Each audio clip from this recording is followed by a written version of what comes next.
Take a look at our Delta scoreboard. A final in San Francisco. 8 pitchers used in that one. They're tied in Cincinnati. 8 more pitchers in that one.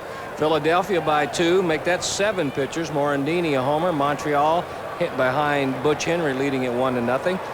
Rest of this action a little bit later on. We'll catch the American League for you after we see what happens to this hitter. And this is Greg Colburn leading off the 8th, taking a strike from Brad Clontz. Colburn 1 for 4 on the night, a single back in the 5th inning.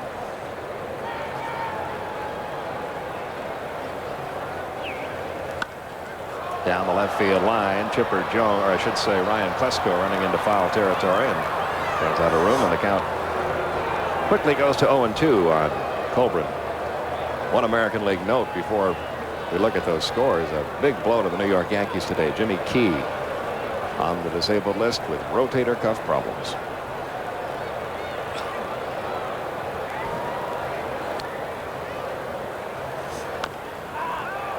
Still 0-2. He's one of those guys that took advantage of the time off. He worked very hard. He was up to 110 pitches during the replacement game. So when spring training started, felt like he was ready and threw well. Remember, he threw well against the Braves. Yes, he did.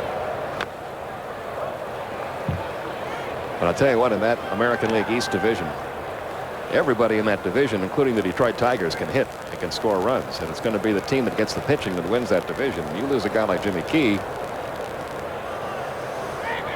Watch him make a deal for Mark Langston. Fouled off again at the plate. Still 0-2 on Colburn.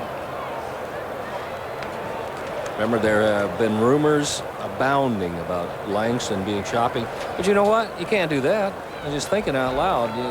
You can't do that because California's leading their division. They're leading their division, and Marcel Latchman, who's Renee Latchman's brother, managing the California Angels, getting rave reviews out there for the way he has resurrected that team and that pitching staff in particular, including one former Brave. As the pitch is fouled back, Mike Bilecki is in the starting rotation. He has won a game. He's going to start for him tomorrow afternoon. I have a feeling that the best days for that franchise are ahead with some things that are happening. Yeah, the Disney company just bought 25% of it with an option to pick up some more. Possibility of a new ballpark. House that JT Snow built. Incidentally, he has a home run tonight. Again, the 0-2 to Colburn. 1 ball, 2 strikes.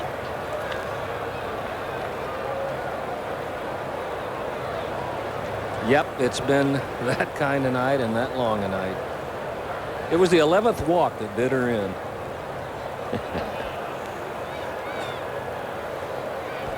Here's the 1-2 out of Colburn. Pops him up foul. McGriff gives it a chase, but he's going to run out of room. This one's going to be on the dugout roof and up into the crowd. So it's still a ball and 2 strikes on Colburn. The pitcher's spot is due up next. You saw some of those National League scores and how many pitchers have been used in some of these National League games tonight. So the Braves and the Marlins are not the only teams that have had some bullpen problems. Foul back again, still 1-2. Well, Jeff Conine has moved to the on-deck circle. He's nursing a bad hamstring. But if he comes out as a pinch hitter, this will continue his consecutive game string. This will be the 300th consecutive game for Mr. Conine. The second longest streak in baseball. But a long ways away from number 1. Next to Cal Ripken. Right to the shortstop Blauser, and Clontz will finally win this battle, getting Colburn on a ground out to short. Now here are those American League scores, Don. Cleveland and Boston. 8 pitchers in this ball game. Detroit got a couple of homers. Gomez and Flaherty. Melito Perez is 2-0 for the Yankees. There's that California-Chicago game. JT Snow a homer. Newsom and Thomas homers. Jay Buhner has a couple for Seattle. Oakland getting good pitching from Todd Stottlemyre, and they're tied in Texas. That completes your Delta scoreboard. 1 man out here in the 8th inning. Here's Conine. 321, 4 homers, 17 RBIs, hit up the middle, base hit center field. He can't run at all with that bad hamstring. He's just now getting to first base, and I'm sure we're going to see a pinch runner. Might see a pitcher run for him. Bobby Witt. So Conine keeps his consecutive game string alive with a pinch hit single.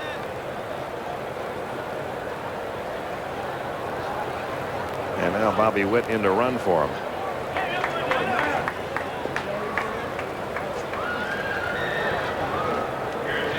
Third hit allowed by Clontz, hit number 11 tonight for the Florida Marlins. We were talking about bullpens. There are 1, 2, 3, 4, 5, 6 bullpens in the National League with ERAs of over 5. 2 of them here tonight. Florida 5.14, Atlanta 5.35.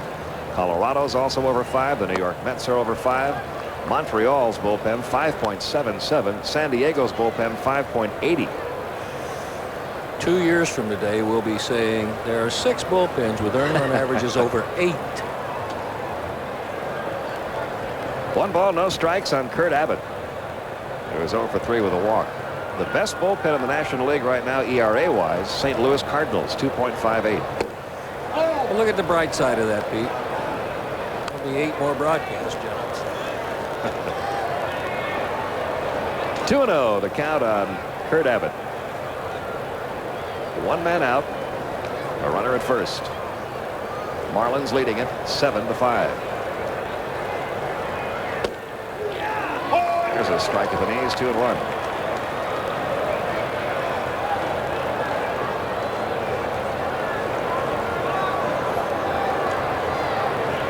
You know, with so many walks issued by the Braves and the innings going so long, this seems like a 9-3 ball game, but it's a 2-run ball game. So every out that Clontz gets, every run he saves, will be the difference in the Braves' ability to come back and win it. He's got to be thinking, I'm down 2-0. This is a 2-0 ball game. This game is very much up in the air. 2-2, the count on Kurt Abbott. Yorkis Perez will be the next Florida Marlins pitcher. There's your runner at first, Bobby Witt, pinch running for Conine.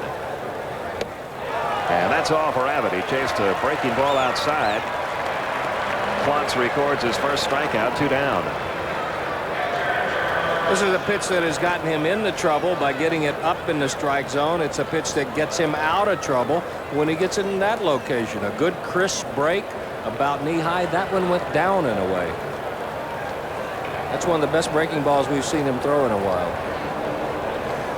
Charles Johnson is 0 for 0 tonight. 3 walks and a sacrifice bunt.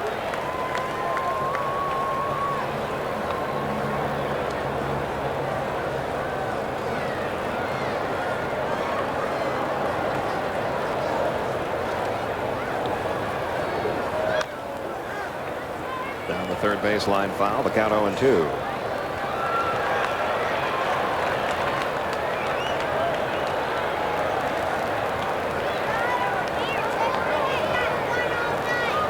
Two strikes on him. Took a couple of shots at a perfect pitch. There is no reason to throw a strike right here. If you're going to throw the breaking ball, start it on the plate, break it off the plate, see if he'll chase it. Pretty good discipline. That was a good pitch. 1 ball, 2 strikes. That's tough to lay off of any count, Pete, but especially with 2 strikes. I'll run the fastball out there, or maybe take the slider a little bit closer. Got him. Clontz records his second strikeout. That's all for the Marlins in the 8th. They leave their 13th man of the night on base. And we go to the bottom half of the 8th inning, 7-5 Florida.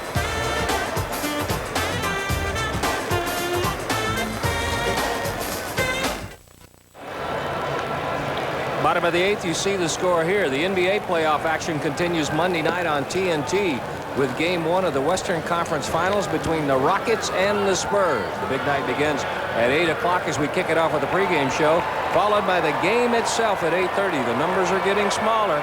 NBA playoffs conference finals Monday. They begin at 8 o'clock on TNT.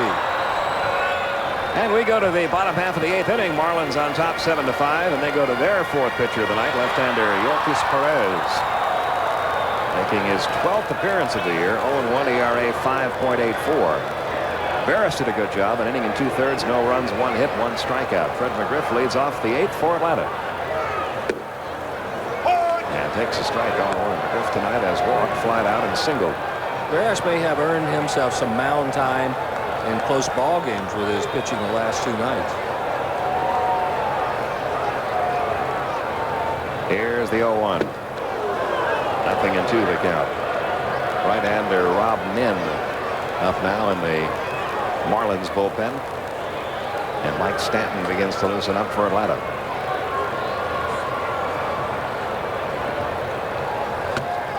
Good fastball, and that's all for Fred McGriff. Perez records the strikeout. 3 pitches, 3 different speeds, 3 different locations, and the last one a perfect 0-2 pitch. Fastball right in on the hands, and a little emotion, and I guess you deserve it when you get out a guy like Fred McGriff. That's 13 strikeouts now in 12 2/3 innings for Perez on the year. Now David Justice, who has flied to right and walked twice. Perez a lot like Veras as far as his career goes. He was in several organizations before finally making it with the Marlins. Including a stop in the Far East, didn't he? Yes, he pitched in Japan back in 1992. Changed planes at Hartsfield here. Wasn't he briefly with the Braves? With Richmond in 91. He was one of the players included in the trade that brought Damon Berryhill and Mike Bilecki over to Atlanta. 2-0 the count now on Justice.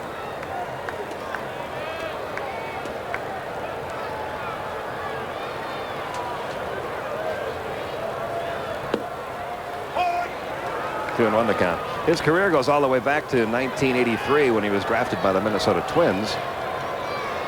Then he went over to the Montreal Expos organization for a while, then to the Braves, then to the Cubs, then over to Japan, then came back to this country and was re-signed by the Expos.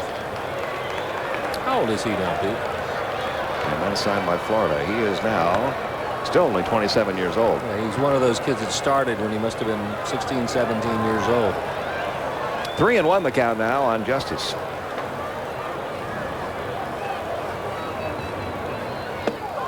Good off-speed pitch. 3-2. You can bet before he goes too much further during the season, somebody's going to complain about his glove, too. If you look, he's got 2 of those pieces of leather hanging down outside the thumb on the inside of him. Or make it outside of the, there you go, the last finger. It's white. That could be distracting. Third time tonight that Justice has walked. Walk number 6 issued by Florida pitching.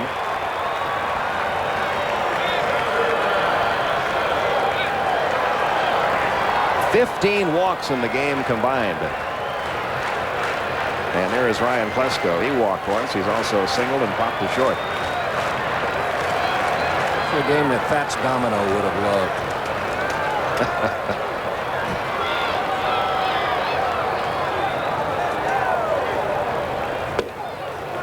There's a strike in the inside corner, 0-1.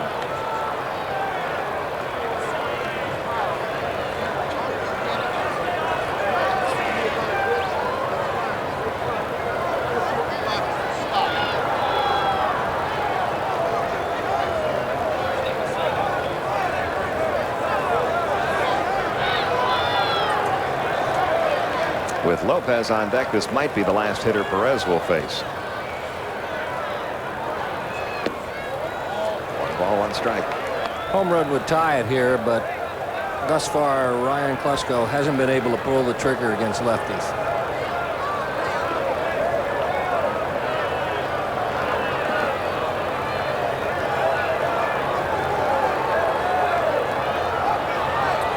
Talked about how long Perez has been playing. Looking over his bio, he was only 15 years old when he made his first professional appearance back in 1993. Or 1983, rather. That's got to be a shock for a youngster trying to play for pay at 15.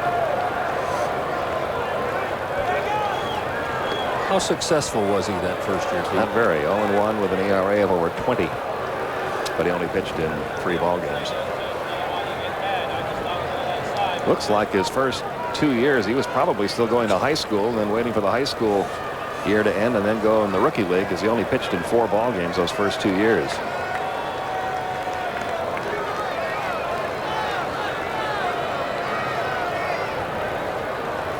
Here's the 1-1. Almost hit him. 2-1.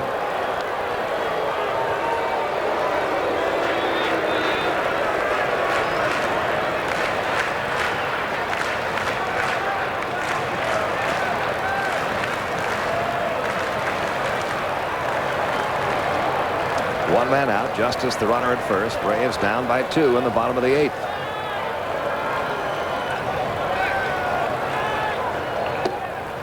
Three and one.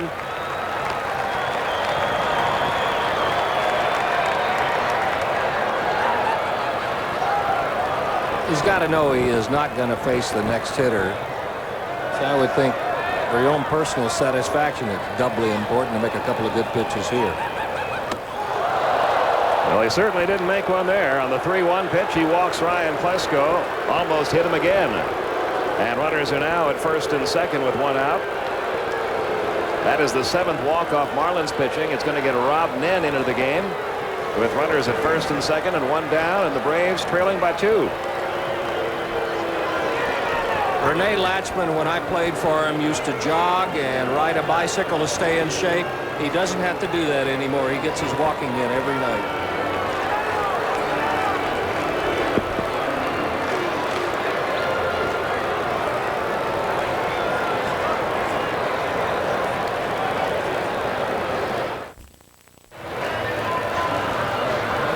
7-5 Florida, bottom half of the 8th inning. Braves making some more noise with a runner at first, a runner at second, 1 man out. Final game in this series tomorrow afternoon, 1:05 Eastern Time. John Smoltz against John Burkett. And after an off day Monday, the Braves hit the road for about a week and a half, beginning Tuesday in St. Louis. New pitcher for the Florida Marlins, right-hander Rob Nen, making his 10th appearance. You see the numbers for Mr. Nen, whose role this year with Brian Harvey out again. Just what it was last year when Harvey was out. He's the closer. Got that unusual pitching style, if you remember from our games from down in Miami. As he starts, he kind of bounces on his left foot. He doesn't lift the leg straight up and go toward the plate. Almost like a little toe tap on the way in. I don't know that he did that to make himself stay back, but it is awfully hard to overstride and to get out front. Watch that front foot bounce. Into left field, base hit for Lopez. David Justice gets the green light around third. Jerry Brown's throw home will be late. And it's a 1-run game, 7-6. Lopez drives in his 2nd run of the night and 14th of the year.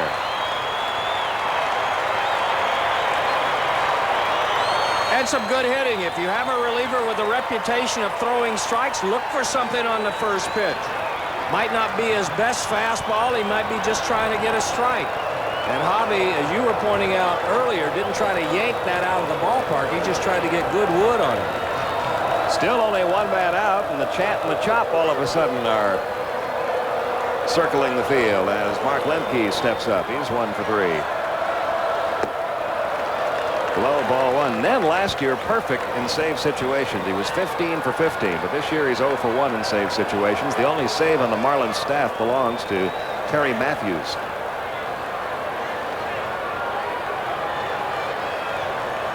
Here's the 1-0. It is on the inside corner for a called strike. 1 ball, 1 strike. Jose Oliva has grabbed the bat and moved to the on-deck circle. Braves now with 9 hits.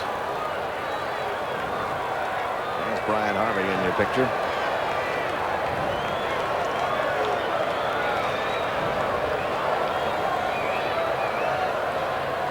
Here's the 1-1. It's low and inside. 2-1.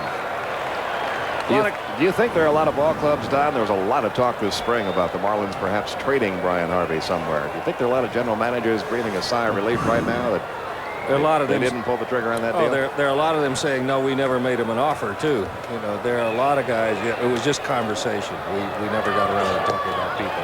Low and inside. 3-1. Now Nen.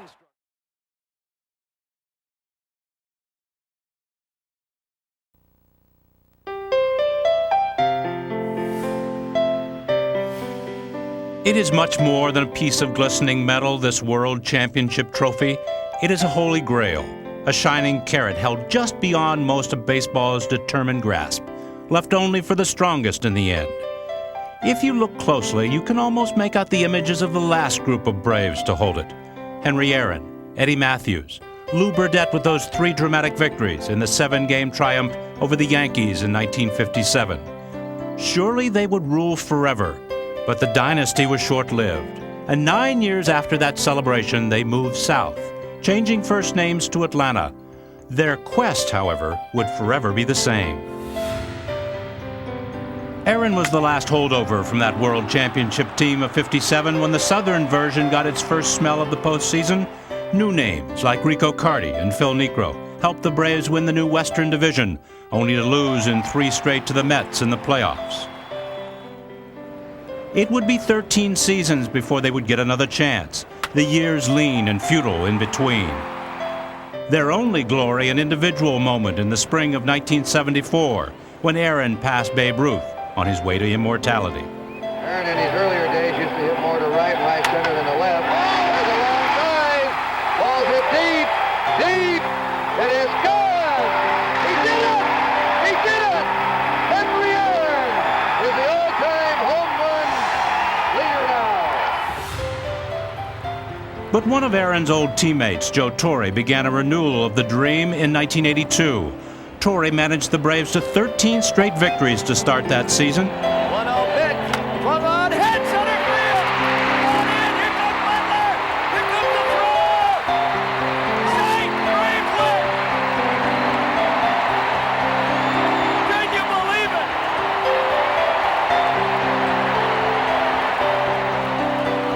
it? Saw them lose 19 out of 21 midway, only to hang on and win the division on the very last day. Again, new young faces seemed to predestine a long stretch of glory. Horner and Hubbard, Ramirez and Benedict, and of course the wonderful Dale Murphy, who would win his first of 2 straight MVP trophies. Well hit left center. Murphy on the move. Still going. Did he get it? Yes. Great play. But like in 1969, their quest of the ultimate prize ended quickly. The Cardinals eliminating them in 3 straight games, and the long march began again. As they turned a decade's page, it was almost as though they turned eras, for slowly, quietly, the magic began to return.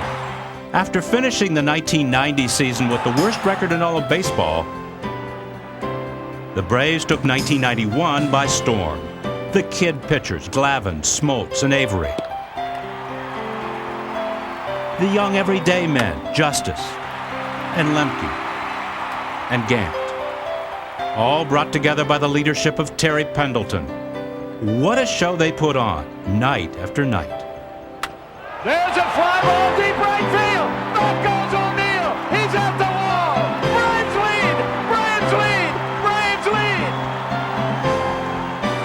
lead. They became the first team in history to go from worst to first, taking the Pirates for the National League Championship. The kick and the 0-2 pitch. There's a bouncer to first, fielded by Hunter. He races to the bag, and the Atlanta Braves have won the National League Championship. Strap on your dancing shoes. We're headed for the big ball, Atlanta. Along came new October heroes. First and foremost, the delirious Atlanta fans who turned Atlanta Fulton County Stadium into the chop shop, spurring their team to the edge of a world championship at last, up 3-2 over the Twins. Only to see Minnesota recover and win it all.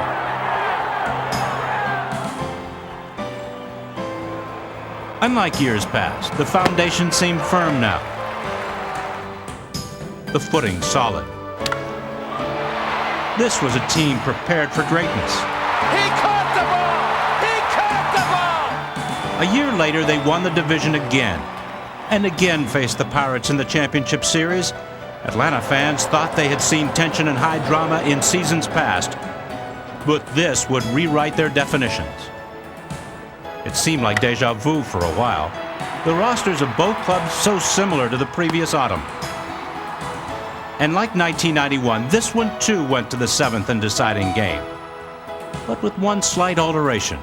It was 2-0 Pittsburgh going to the bottom of the 9th, and 2-1 when the fireworks began.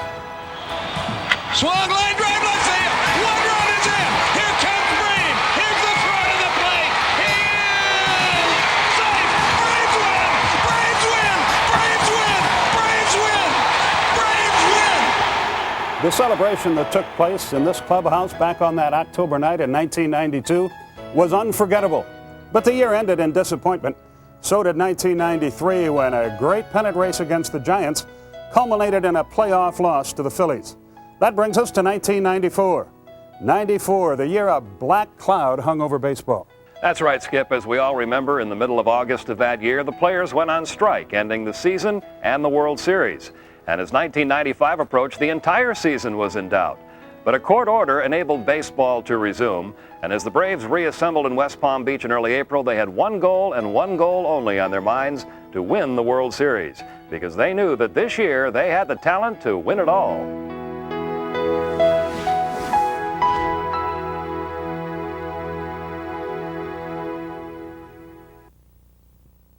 It's baseball time again. Let's play ball. If you believe in omens, the Atlanta Braves' 1995 regular season began with 6 of them in a row. On an opening day delayed nearly a month by the strike, the Braves attacked the Giants like a team overdue. In the left center field, that's going to get in the gap between Bonds and Lewis and roll to the wall. And Yorkis Perez debuts as a Brave with a double. Here's the 2-2, and there's a line drive center field, in for a base hit. Yorkis Perez will get the red light applied at third. Runners first and third, nobody out here in the bottom of the first. 1-0 Atlanta on the base hit to right field by Chipper Jones. That didn't take long. In the left center field, base hit for McGriff. Blauser rounds third. He will score. Chipper Jones heads for third. It's 2-0 Atlanta. Sharply hit into right field, base hit. That'll get another run in. Chipper Jones crosses home. Now to second goes Fred McGriff. It's 3-0 as the first 5 Atlanta hitters have connected for base hits. Here's the 2-1. Into right field, another base hit. Fred McGriff will be held up at third. The bases loaded, 6 consecutive hits. And there is no better way to win the fans back than to start out the first inning of opening day like this. Fred McGriff hit 2 home runs. David Justice 1. And 3-time defending Cy Young Award winner Greg Maddux cruised to a comfortable 12-5 victory. In fact, they won 6 of their first 7, staying comfortably in control for the first time ever in the realigned National League East. Sending a bit different lineup to the plate than what Braves fans had seen the season before. Yorkis Perez was acquired from Montreal during spring training, giving the Braves a very strong leadoff hitter and one of the best defensive center fielders in the game. See if the park will hold this one. Grissom at the wall. He leaps, and he hauls one in. Base hit, 1 run in, 2 runs are going to try.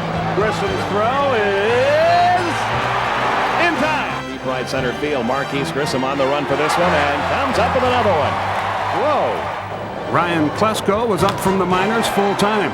Chipper Jones took over at third base for the departed Terry Pendleton. But it was a lineup that would take a while to gel. The Braves swept at home by the Phillies, and while both their pitching and hitting were dominated by Philadelphia, the Braves' biggest concern was the health of David Justice. A shoulder injury took him out of the lineup for nearly a month. Could they survive without his bat? In fact, it was a team searching quietly for many answers. Too early in the season for panic, but knowing someone would have to step up soon. On June 5th, in a tight game with the Cubs, Bobby Cox turned to his bullpen and signaled for Mark Wohlers. It would turn out to be a momentous call, for Cox was giving the young fireballer another chance to become the club's stopper. He had tried before and failed, but this time Wohlers took the challenge, earning his first save of the season. Drilled left field, back goes Kelly to the wall. He's got it, and the ball game is over.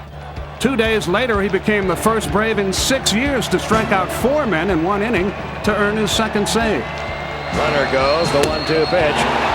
He did it. Mark Wohlers is in the record book. 1 inning of work, 4 strikeouts. There are many who believe a World Series Express left the station that week, engineered by number 43. Wohlers is a difference in this team. First part of the year, they were trying to find a closer, and we struggled real bad playing under 500. they gave Wohlers the job. He changed our whole season. Got it through the fastball right by. Coincidence or not, since Mark has been doing what I think we all thought he could do around here, this team has taken off. And I mean, Mark's been awesome. Breaking ball struck him out. Once you get to the ninth, if you're going to beat us, you got to beat that 100-mile-an-hour heat. If you can do that, you deserve it. And Mark has the confidence now, and he's definitely pitching, with that confidence, and he's doing a great job for us. You might say Wohlers helped the Braves catch fire, but fate nearly did that, literally. It's odd, their fixation with fire. The July night Fred McGriff arrived in Atlanta in 1993, a part of the Atlanta press box caught fire. The team followed, going from 9 games out of first place at that point to the division championship. A red-hot trip to Montreal in mid-June of 1995 was another spark. Their team plane filled with smoke as they were about to leave Hartsfield International. Everyone was safely evacuated and another plane boarded. No doubt about it, they were 5 games behind the Phillies in third place at that time. They won 7 of their next 8 and began to turn their season around. Glavine delivers. Bouncing ball to short. Blauser goes to Lemke. 1 on to first, double play. And Tom Glavine has pitched the Braves a gem here tonight. A 6-hit shutout. The 3rd straight complete game by an Atlanta starting pitcher. One of the most remarkable 8-day stretches in Braves history then shot them back into first place. Going from 5 games back to a tie for first, winning 8 out of 10 games while the Phillies were falling apart. Chipper driven high and deep to right field. Mondesi back, and this ball is out of here. The Braves win. They're in first place by themselves, and Chipper Jones just hit a 3-run home. By the All-Star break, this team that had danced with mediocrity for nearly half a season suddenly could not be stopped. In the space of 19 games, they went from 5 back to 5 ahead and simply built on that. Everybody contributing, not only to wins, but theatrics. Line drive, right field, base hit, Justice up, throw to the plate, hit, at the plate, Braves win! A perfect throw by David Justice. Nobody in Atlanta either left the ballpark or went to bed early this season. How many times did you see it? The Braves going to have late inning magic again tonight? We'll soon see. Bye-bye!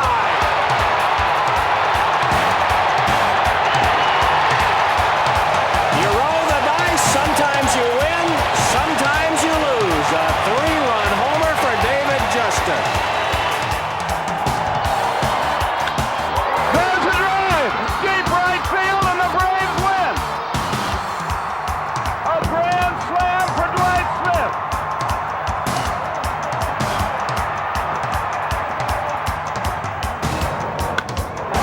No doubt about that one. For the second night in a row, the Braves win the game. In the bottom half of the 9th inning on a home run.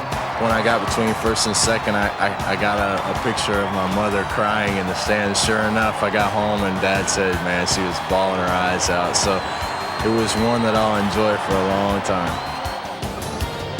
Fastball driven to left field, and it's hooking away from Gilkey. He can't get it. Fred rounds third. He'll score easily. And Mike Mordecai, his only at-bat of the night, and it's a beauty. Curve hit hard, base hit. Here comes Mondesi. Here comes Grissom. Here's the throw. He is safe. Braves win.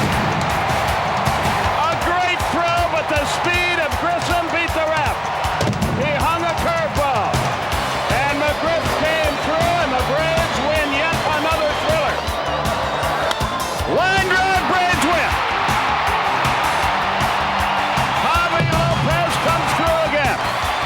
And Atlanta wins the game by a final score of 2-1, and a huge crowd is very happy. That's 19 times the Braves have won a game in their last at-bat. Nice going, kid. What did you hit? Thank you. Well, he threw me a couple of fastballs inside, and I couldn't get the bat quick enough to hit it. But as soon as I got to strike, I looked for the slider. Throw me the slider away. Finally, I got it.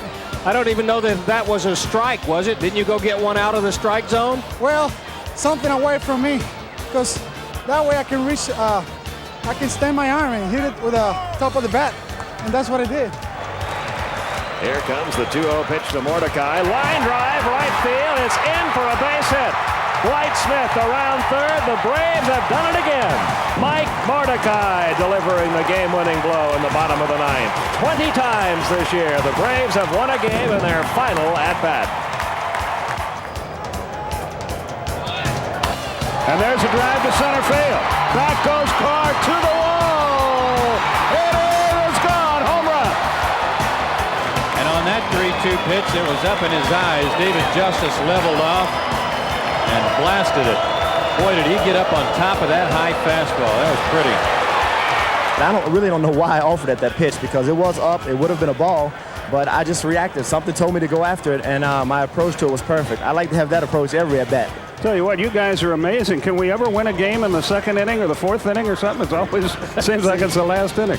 Well, you know, we got to do something to keep the fans here for the full 9 innings. Yeah, it's good for our ratings, too, buddy. We appreciate that. Yeah, okay. Everyone played a role, but one slowly began to be singled out. Night in and night out, there was the youngster at third base. The former #1 draft choice of the Braves, the kid who had spent the entire season a year before on the disabled list. Chipper Jones, just 23 years old, but suddenly playing like an old veteran. 3 of his 23 home runs came in the 9th inning to win a game. Deep to right field. And with one swing of his bat, Chipper Jones has untied the game. It's 3-2 Atlanta. My dad always told me when I was growing up, there's somebody out there. If I wasn't playing or practicing baseball, there was somebody out there that was outworking me. And I didn't want that to happen. I made it a goal of mine to my first year in the league to try and come out and win the Rookie of the Year, to make a significant contribution to this team, and hopefully, you know, win a World Series and whatever comes after that, icing on the cake. I feel that I'm a 300 hitter in this league, and I fell well short of that expectation, but certainly the 23 home runs and 86 RBIs were a big surprise. I think all Bobby asked of me, you know, before the season was to play steady defense and hit third and do the things it took to win ball games, and hopefully I've done that. By late August, the Braves had it in cruise control, ahead by 15 to 16 games and clearly preparing for the postseason. But never satisfied. It was as if they were a canvas in the hands of a Rembrandt, always touching up the edges, trying for perfection.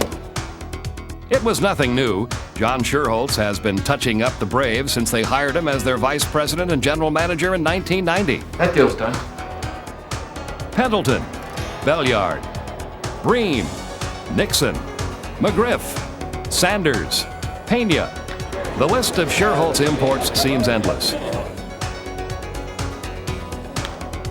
And in 1995, he dealt with the White Sox for Mike Devereaux, with the Yankees for Luis Polonia, and reacquired Alejandro Pena from the Marlins. All made an impact, but none, not one, any more than the remarkable Greg Maddux. The first major league pitcher since Walter Johnson in 1918 and 1919 to put together back-to-back seasons of less than a 1.80 earned run average.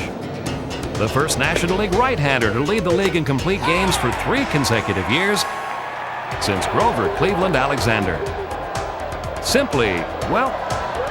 Got it. What a job. He's the best, folks. He is the best. Well, just what is the best? Is it 4 straight Cy Young Awards? What is the best? Is it being the first pitcher since Sandy Koufax in the 60s to lead the National League in earned run average for 3 straight years or more? What is the best? Is it his 18 straight victories on the road? What exactly is the best? His teammates know. Awesome, unbelievable, I mean, dominating. You know, he's so darn good that, you know, he can make the best lineups look bad. I guess you could say he defines definition for a pitcher. Before I got over here, obviously I'd seen him on TV, and I know he was a great pitcher, but to see him in person, to play behind him, is totally unbelievable. Anybody would love to have a Greg Maddux, and certainly that's a huge plus for any club, and that is one of the differences, on our club. We have Greg Maddux. He's going to win the Cy Young 4 years in a row. Nobody's ever done that before, and we own him. The postseason was a given for the Braves from mid-August. They simply didn't know who or where. With realignment and a wild card and an extra playoff series put into effect, they, like the rest of baseball, waited for it all to be spelled out for them. In fact, they celebrated clinching the division title in mid-air, flying from Colorado to Cincinnati in the wee hours of September 14th, the first team to win 4 straight division titles in National League history. On the opening day of the National League playoffs, most of the world's attention was on a courtroom in Los Angeles. Extra, extra, read all about it. OJ goes free, 35 cents. Extra, extra. The Braves, meanwhile, were a mile high as they began their march to the championship. There in the shadows of the Rocky Mountains, where the Blake Street Bombers had terrorized National League pitching all season long. The Braves and the 3-year-old Colorado Rockies at a brand new Coors Field. Program scorecard lineup. Rockies first. Home playoff game. The atmosphere electric as the crowds gathered for this new best-of-5 opening round. The Braves sent their 19-game winner Greg Maddux to war in Game 1, leading a roster of playoff veterans and wide-eyed youngsters. And who should lead them to victory in that opener but one of the latter, Chipper Jones, with a stunning defensive play at third base. Another one of those ones you don't know how you do it. You just kind of push your shoulders back and say, yeah, I did that. And the game-winning home run in the 9th inning. That look of awe now simply awesome. Fastball swung on, high fly ball, deep right field. Back goes Kingery on the track at the wall. That ball is gone. A home run for Chipper Jones. He hit it in the Rockies bullpen, and the Braves are back on top, 5-4.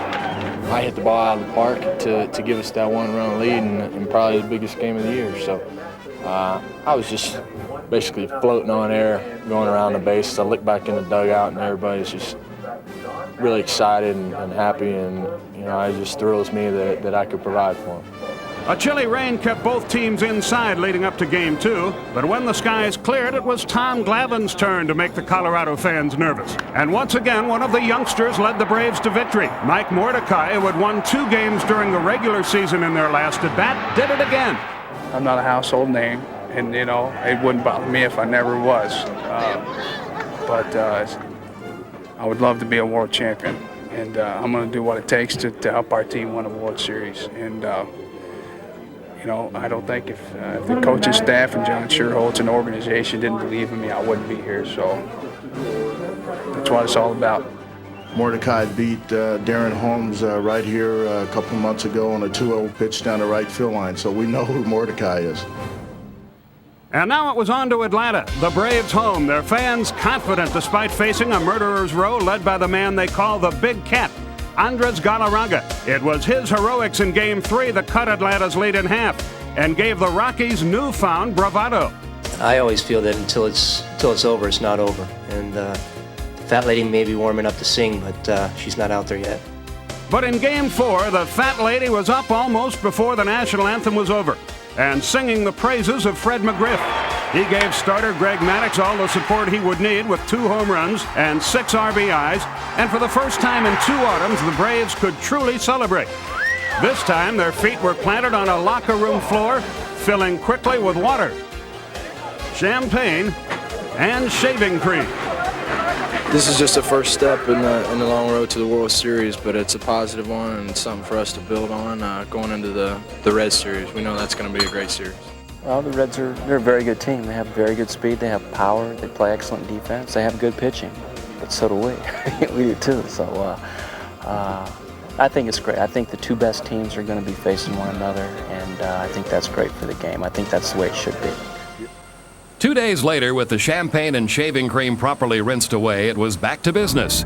The Braves on to Cincinnati for the first 2 games of the National League Championship Series. A bridge, perhaps, to another World Series. but a bridge crossed limping. In the euphoria of the victory over Colorado, pain. David Justice had injured a knee during the final game and spent the days preceding the Red Series testing it. Could he play? Would the bulky knee brace hold up? It would, and so would he. But his health would be a concern right up to the very end. The Reds were coming off a blowout sweep of the Dodgers and seemed almost cocky, bolstered by several national publications that picked them to beat the Braves in 5 or 6 games. The Braves, on the other hand, went about their business as they had all season. Quietly, confidently. Game 1 was a tight one and went to extra innings. 2-1. McGriff at second. The pitch. Fastball lined into center field. Base hit. McGriff's going to be waved home. Darren Lewis up with it. Here comes the throw. It's off the mark and McGriff scores. Braves lead it 2-1. And it was Atlanta's defense that finished this one off. 5 double plays in the opener, including one in the 11th with Reds at first and third. That was how Greg McMichaels spelled relief. And double play is the pitcher's best friend, so we got him at times we need to get him and got us out of some jams. And the last inning, it was couldn't ask for a better time for double play. One thing that always gets overlooked is our defense, but I mean, we get that ball on the ground with guys on, those guys can turn it. No one in the league can turn it better than Mark Lemke. And, you know, he just came through tonight all night long. Our defense was amazing. They've been amazing all year, but it's one thing that seems to get always overlooked with our big bats and our starting pitching. If the Riverboat Gamblers expected an easier time for the Reds in Game 2, they saw their odds dwindle in another nail-biter. It was 2-2 in the 10th when Reds reliever Mark Portugal wild-pitched home what turned out to be the winning run. Javi Lopez then broke it open with a 3-run homer, and the Braves had swept the first 2 games on the road. When Javi hit that home run, it was such a boost that, you know, for them it's a good thing they got a day off, but nobody here, you can see the clubhouse, nobody here realizes that this thing's over by any means, but we feel like our chances have improved vastly. Just because we're up 2-0, by no means do we feel that this series is over. And I like to use the phrase that some pitchers say around here, that their next start is their most important one, regardless whether it's April or October. Especially coming home to Atlanta, up 2-0 and turning their fate over to their ace Greg Maddux. The Reds, meanwhile, turned to David Wells, the 3rd straight left-hander they would start against the Braves.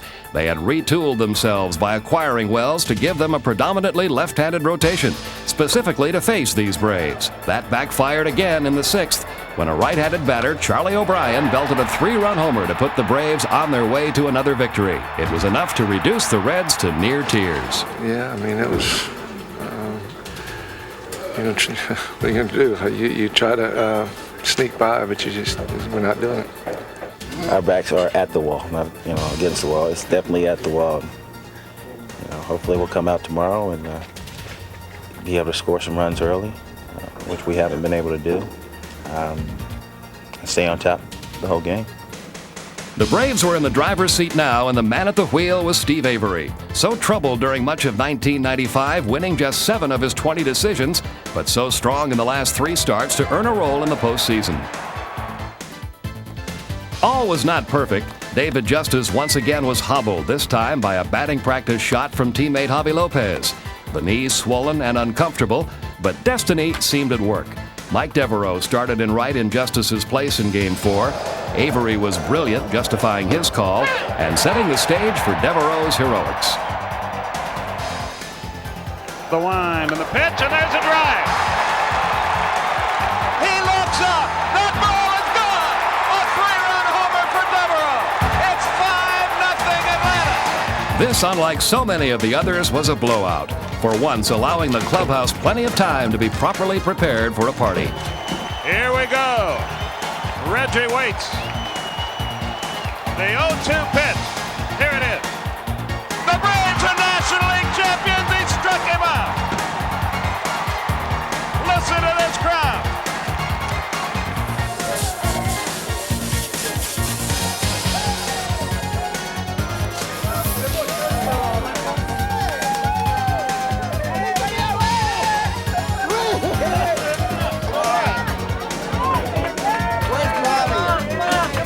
I'm a rookie all over again. I mean, everybody's been there but me, it seems like, on this team, and I'm excited. I guess I have to hang out with Chipper. We went out, we played well. Obviously, tip our hat to our pitchers, and it's just a wonderful feeling. Those feelings you can't replace during the regular season. You know, it's going to take me a little bit of time to absorb everything that's going on here, but I know that I know we have another hurdle to go over, and you know, this is just part of it. This is what we wanted. We wanted the opportunity to get back to the World Series and atone for the past problems that we've had, and now we're here, now we need to take advantage of it. You know, we want to win. There's no doubt about it. And, you know, it's been our goal all along, is to get back and win it. The dramatic and unexpected 4-game elimination of the Reds delivered the Braves a dozen positives. A week of rest. A week to prepare their pitching rotation. A week to sow.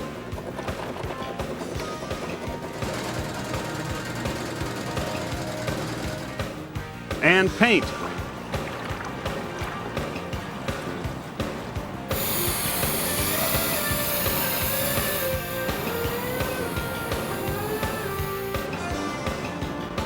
And put their house in order for another World Series. A week to get David Justice healthy as much as anything. A week to find out if Jeff Blauser could possibly play. He could not, as it turned out, and was left off the series roster, replaced at shortstop by Rafael Belliard. And by midweek, time to prepare mentally for the daunting task of facing what had become baseball's most fearsome hitting lineup. The Cleveland Indians, with baseball's highest team batting average in over a half-century. The storyline would be the bottom line, Atlanta's overwhelming pitching staff against that awesome Cleveland lineup.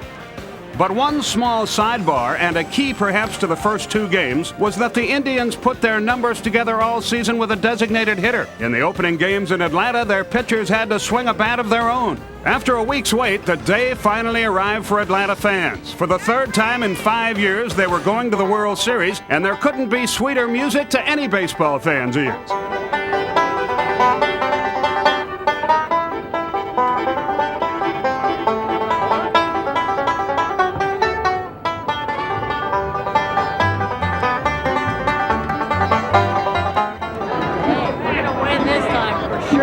Not going to be like the Broncos or the Buffaloes. We're going to win, definitely, for sure.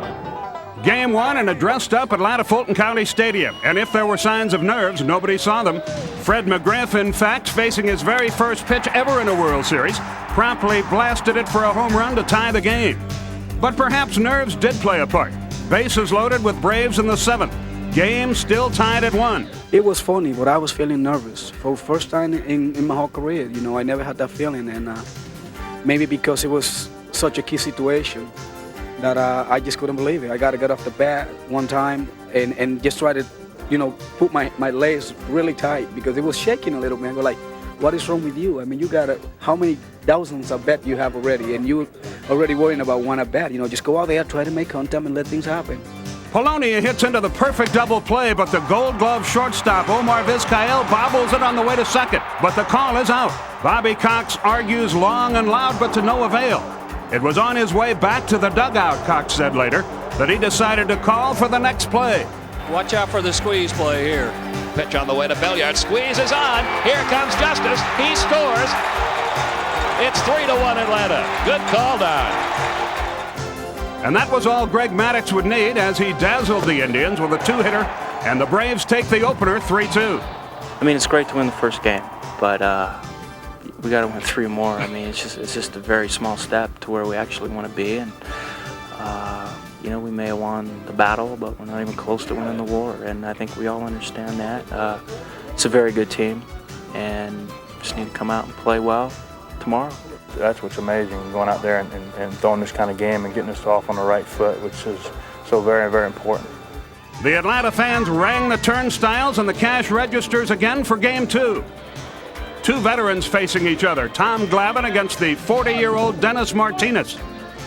And the Indians would strike quickly for the 2nd straight night. Eddie Murray's 2-run homer set the tone. But on this night, the hero would be Javi Lopez. The 1-2 pitch to Lopez. Another sidearm pitch driven deep to center field. Back goes Lofton, away, back, that ball is gone! He would win this game not just with his bat, but with his arm. And in the end, with Braves fans begging, Mark Wohlers did what he had done all season, and the Braves were up 2-0. I mean, what can I say? This is a World Series. This is my first time in World Series. And just not only to hit a home run in the World Series, but to win the game because of that home run, that's something that you can never forget. That's something that you always gotta, always gonna remind that day. And that's something that I have to feel very proud of it. When you get into the World Series, man, I mean, it just seems like everything is resting on when men are in scoring position. And, you know, it's who can get the big hit. You know what I mean? Who can make the great defensive play. It was a very relaxed, almost mellow Braves club that took its lead now to Cleveland for the middle 3 games. Not a care in the world, it would seem, and much of that has to do with Bill Acree, the veteran director of team travel and equipment, an unsung hero on his way to a championship goal as well. As the club got its first look at Jacobs Field in Cleveland, the big story was not about Game 3, but of a night later. Bobby Cox deciding not to come back with Greg Maddux, but once again showing confidence by starting Steve Avery. For the first time in 41 years, Cleveland was hosting a World Series, and the city strutted its stuff.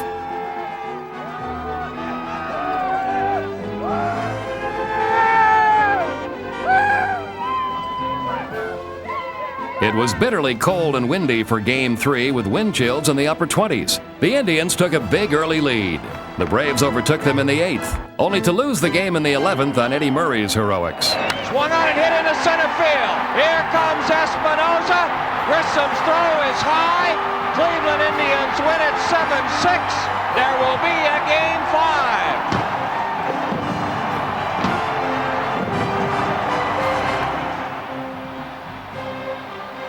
Game 4 was slightly warmer, slightly wetter early on. Perfect weather for the Michigander Steve Avery, who seems to thrive on the postseason. David Justice, whose bat had been silent through the first 3 games, hit an 0-2 pitch for the key base hit in this one. Curveball line into right center field. Here comes Polonia. Here comes Chipper Jones. David Justice, some clutch hitting. 4-1 lead for the Braves. Pedro Borbon Jr. came on to close it out. And the Braves were within 1 win of their first World Championship in Atlanta. When I got in there, it was just me and Javier Lopez. I just saw the mitt, and I didn't see nobody else but just the mitt and Javi. It's just an exciting time knowing that you're just one small step away. I really don't think that they're going to quit. I wouldn't mind if they did, but I just don't see it happening. We're only human, and we know we're closer to being world champions.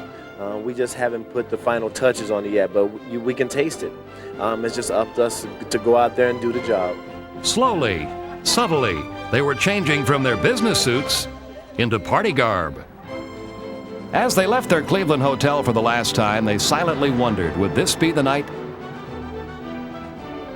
After all, they had Greg Maddux rested and going, the perfect scenario. But from the first inning on, it was evident this would not be his night. Albert Bell's home run to the off-field in the first inning was a very obvious tale. That it ended only in a 1-run loss was a testimony to the young left fielder Ryan Klesko, whose 9th-inning homer was his 3rd in 3 games. I think it just give us a chance to clinch in front of our home fans, and of course we'd like to close it out as early as we can, but we got a chance to go home now. And it's an advantage playing at home. We got Glavine throwing, and we're ready to go. They came home in the wee hours of the morning to be greeted by 1,000 cheering fans at the airport. So unlike the Atlanta fans who had been so quiet through much of the run, almost expecting a championship.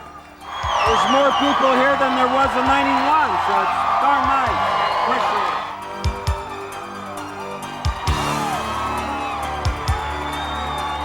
It was that side of the issue that greeted the city upon awakening Saturday morning. David Justice begging for the noise of 91 and 92, the excitement that seemed to carry them to greater heights. The headline said he ripped them, and he was left to explain himself in the hours leading up to Game 6. Outside, the hospitality tents seemed to beckon the greater party to come. Would this finally be the night this team and this city had been awaiting for 30 years? Simply, yes.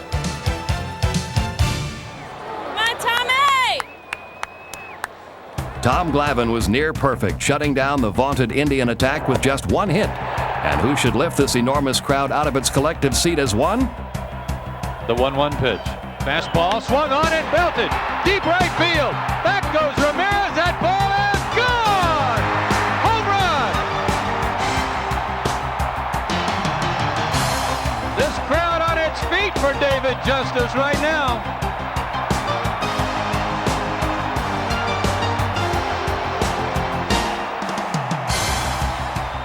But because this was a 1-0 game and could turn on the swing of any bat, the tension remained thick, and the scramble to prepare the clubhouse for its ultimate celebration came late. It came down to this, and how perfect. Mark Wohlers, and there could be no better relief than this. The wind and the pitch, here it is. Swung, fly ball deep left center. Grissom on the run. Yes! Championship. Listen to this crowd. A mob scene on the field. The Atlanta Braves have brought the first championship to Atlanta.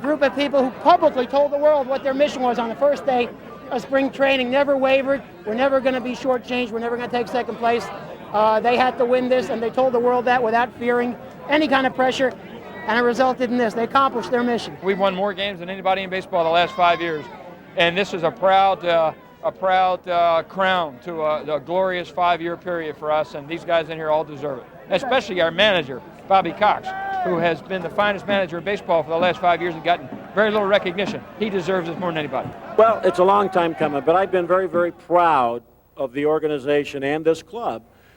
You know, for 5 years now, we've been a winning baseball team, but I guess to be defined as a winning baseball team, you have to win the World Series, and, you know, we did that this year. They were very, very determined all through spring training, all through the season. They were not going to let anything stand in their way. You know, this is something that we've been dreaming about since we've been little kids, something that this group of guys has been dreaming about since we lost the World Series in '91 in Minnesota. And, you know, you got to give credit to the guys in that clubhouse and the people in this organization.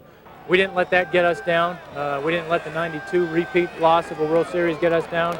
We kept plugging away and kept focused on the fact that we needed to get back here, and sooner or later we were going to win this thing, and here we are, and it's the culmination of a lot of hard work. When you look at the success of this ball club, you got to look at it from top to bottom. Each and every guy on this ball club can look in the mirror and say at some point in this season, he's played a part in our success, and that's always a great feeling.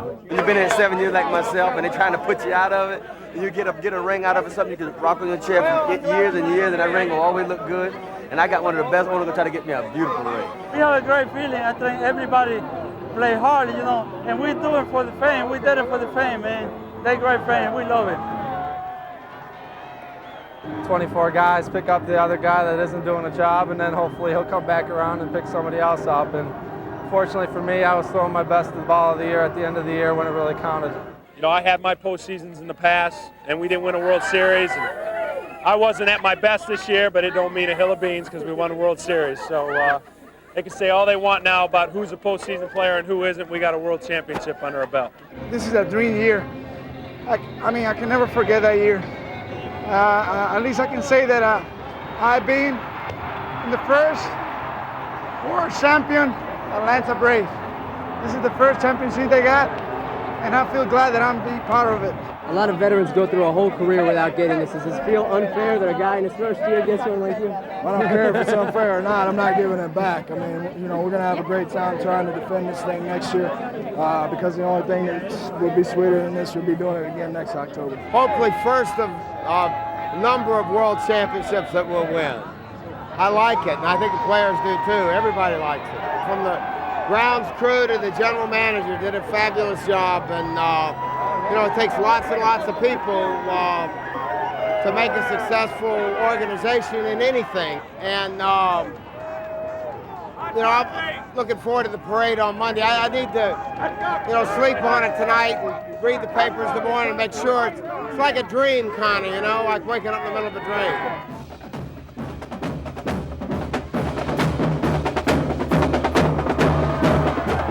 And so Peachtree finally paraded its first world champion.